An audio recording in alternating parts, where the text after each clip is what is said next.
apa perbezaan salmon yang saya pegang ni. Hai guys, Assalamualaikum. So hari ni saya nak bagi tahu korang apa perbezaan salmon yang saya pegang ni, okey? Yang belah kiri ini nama dia salmon fillet cut, yang belah kanan saya pegang ni ini adalah salmon stick cut. Korang boleh tengok. Ini rupa-rupa untuk salmon stick cut dan yang ini salmon fillet cut. Dia dua item yang sama, cuma apa beza dia? Untuk salmon stick cut ni dia ada tulang guys. Dia ada tulang.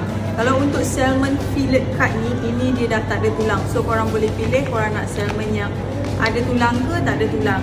Tapi mana yang murah, semestinya lah yang ada tulang ni murah sikit berbanding salmon yang tak ada tulang. Okey, dia datang satu kotak ada 10 kilo. Okey, mana yang orang kata nak buat berpantang ke, nak buat diet ke apa ke, korang mencari salmon ni.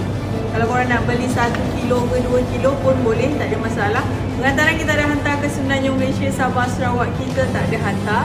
Macam mana bos nak order, boleh tekan link dekat bio. Jangan lupa like, share, komen, okey?